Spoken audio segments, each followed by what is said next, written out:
Hello, friends. Tonight we're going to talk about uncertainty, specifically what it is, where it comes from, and what are the consequences of being uncertain about your goals or about a certain area of your life. So let's get started. Uncertainty to me is obviously like the lack of certainty. It's this feeling of unknown. It's living in the unknown. It's living in the question rather than the answer. And when we are in this state of uncertainty, we tend to not show up as our best selves.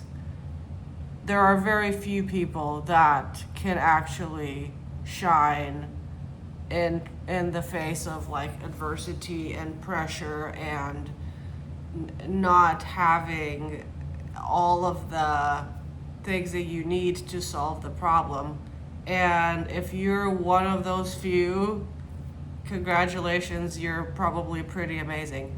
For the rest of us, I think we all deal with uncertainty in different ways. I think that it also depends in what area this problem is or this uncertainty is, because we all have like one area of our lives where if there's a problem in that area, we get triggered like crazy.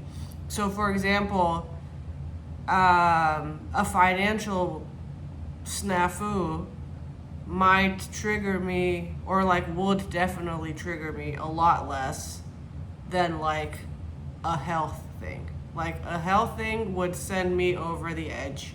If it's a financial problem, it's like, whatever. Like, we'll figure it out. It's not the end of the world. But a health concern or like a health, even a small health problem, to me is like a serious problem that can like really trigger me.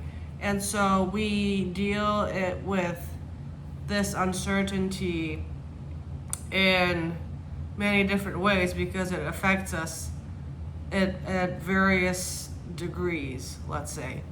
One of the problems with uncertainty is that it can put us into fight or flight.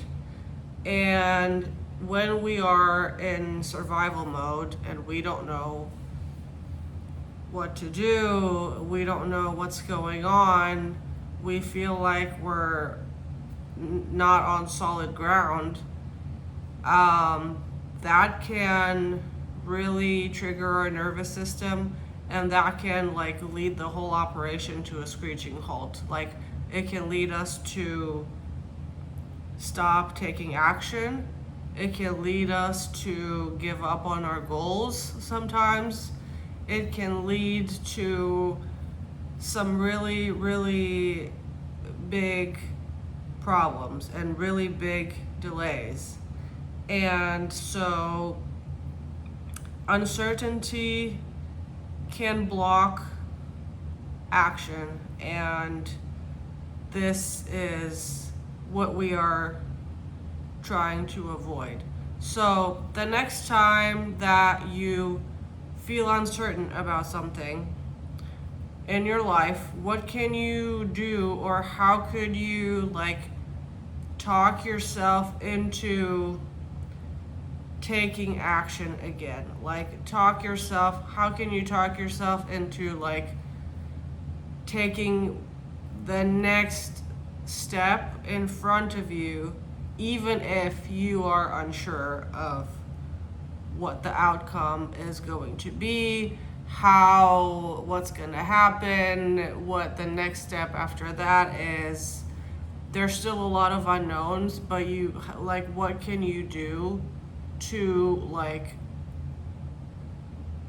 to keep moving forward towards your goals. I think number one is to find a way to calm your nervous system down. If you need to take a day off, I think take a day off. If you feel like you need to go cry, like go cry. That crying really helps like regulate your nervous system, by the way. If you feel like you need to go to bed, that's what I do, honestly. If I'm overwhelmed and I have no idea what to do next, like I have absolutely no idea how to handle the situation, I just go to sleep. So if you see me napping in the middle of the day, it might mean that something is terribly wrong in my life. So that, to me, that's the first step, is like trying to take a step back, trying to regulate your nervous system. Try to soothe yourself for a little bit, right? Like this soothing period cannot take 6 months. It cannot like go on forever, right? It has, like, if you need some time to breathe, I think that's perfectly understandable, but don't stay there for long, right? Like the idea is to keep moving through uncertainty. So number one is regulate your nervous system in the best way that you can with the resources that you have at hand, with the people that you know right now, with like however things are in your life. Try to calm yourself down, and then make a plan on how to move forward, like what the next step forward would be in that area, and like what's the minimum amount, like what's the smallest thing that you could do that would move the needle towards your goal again, right? And even if that means like writing for only 10 minutes a day. I've done that when I was working on this book, actually, Mastering the Middle. I had hit a period of uncertainty in my life, and there was a time where like the best that I could do was to write for 15 minutes a day. And that's all I did, right? Like, but I did it every single day religiously.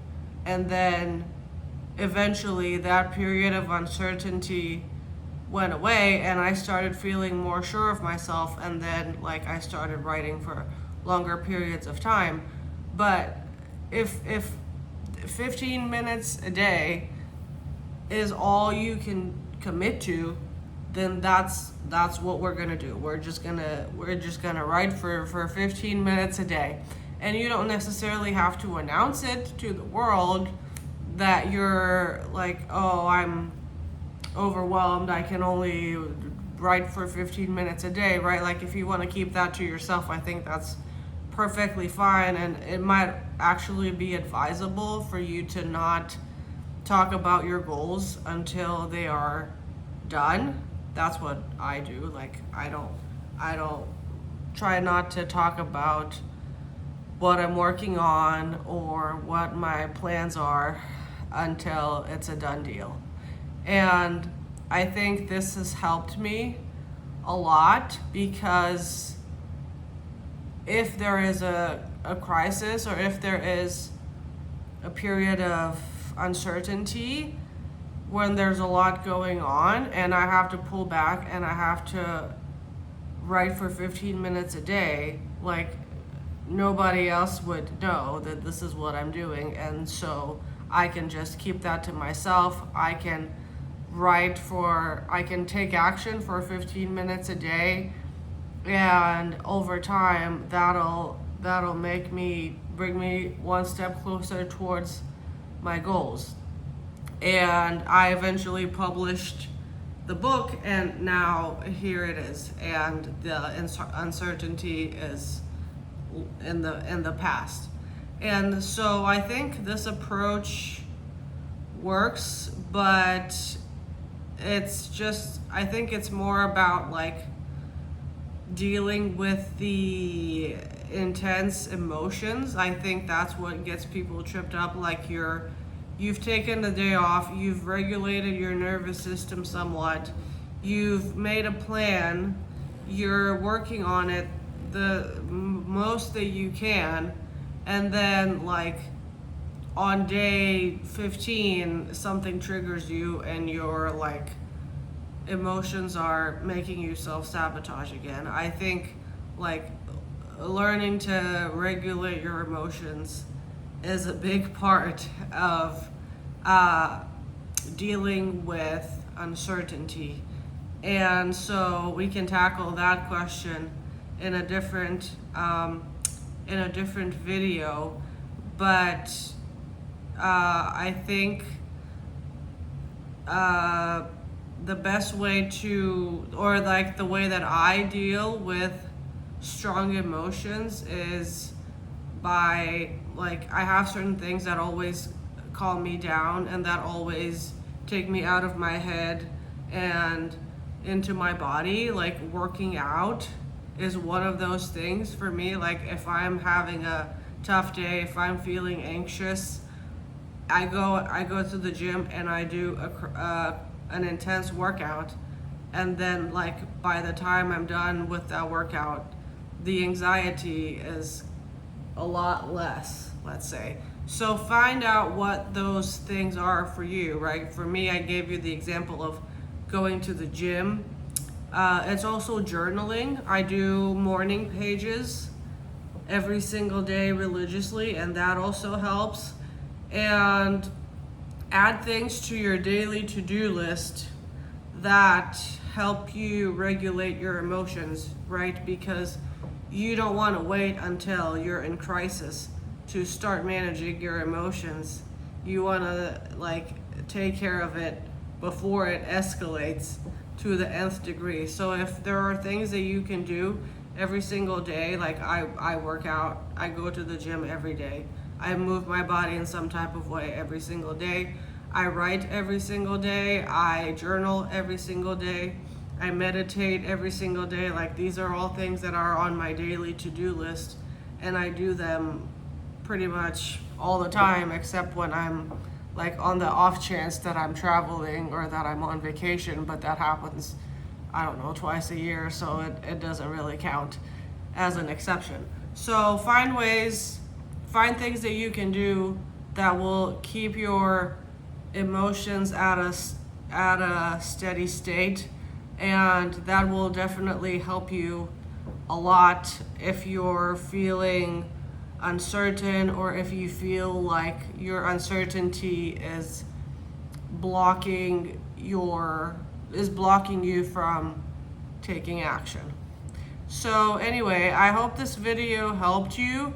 If you're interested in these kinds of topics that I'm sharing on my channel, then you would definitely love my book. It's called Mastering the Middle, and it's now available for purchase on Amazon. I will leave the link for that in the description box below. And thank you so much for watching this video. I'll see you in the next one.